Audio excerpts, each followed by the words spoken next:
By pure accident or your intention, the cup had clattered to the floor.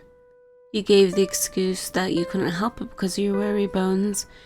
In truth, you didn't want to take this mysterious liquid that was constantly offered with little explanation. Even if you hardly remembered much at all, you still had self-preservation. You almost expected the goblin to go on a tangent screaming, but there was none of that.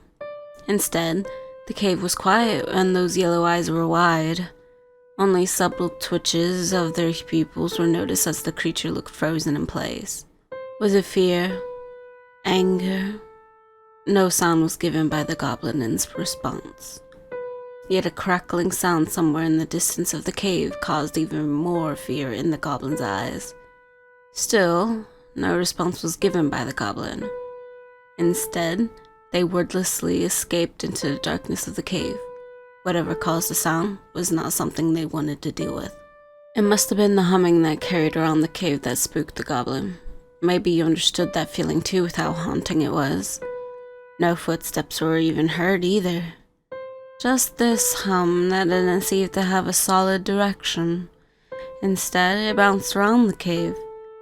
It felt like it was floating in your head. So now you tried the same attempt that you tried with the goblin, giving the excuse of exhaustion and pain to the darkness to see if it would catch with the approaching hum, to see if that dissolved any anger that it may have had. At least, you figured it was likely the witch you heard about. After a point, the humming had stopped. Then a questioning sound was given after hearing this attempt to dissolve the situation with an excuse. A voice had responded to challenge your explanation. That a loud sound echoed around that would make the weary jump.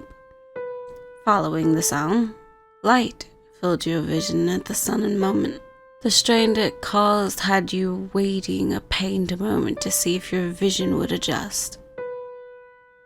When it finally did, you saw the figure before you. A woman stood with magic that danced all around. You figured it was the mentioned witch, but something was a concern.